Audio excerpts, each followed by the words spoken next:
È un'idea concreta, però oltre a questo credo si debba affrontare anche il tema che ha esposto la Commissione europea relativo ovviamente alla possibilità di garantire gli aiuti di Stato alle imprese. Mantiene la linea del segretario nazionale del Carroccio, ma senza sbilanciarsi troppo il presidente di regione sull'ipotesi di tornare ad aprire i rubinetti del gas russo per diminuire i rincari e attutire quanto possibile la crisi energetica in corso.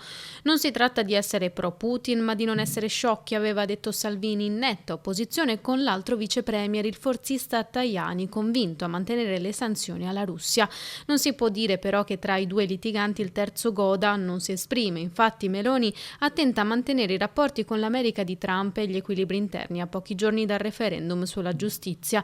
Quel che è certo è che una soluzione bisogna trovarla. Stefani, dal canto suo, invoca gli aiuti da Bruxelles. È una sfida che va assolutamente percorsa e che può permettere al nostro territorio di poter sostenere una sfida probabilmente anche lunga di rincaro dal punto di vista energetico. Noi dobbiamo ovviamente aprire tutti i fronti possibili per poter poi risolvere la questione nel migliore dei modi. Una crisi che arriva e che sembra avere precedenti solo con quella disastrosa che di fatto mise fine al boom economico italiano del 1973, anno in cui i prezzi del petrolio schizzarono al più 300%, generando un cambiamento sull'organizzazione, gli usi e i consumi della popolazione. L'Italia ha perso del tempo, perché per capirci noi potevamo e dobbiamo fare molto di più sulle rinnovabili. La sfida ambientale diventa allora anche una sfida sulla sicurezza dei cittadini e anche su un'economia più forte, perché più a misura d'uomo.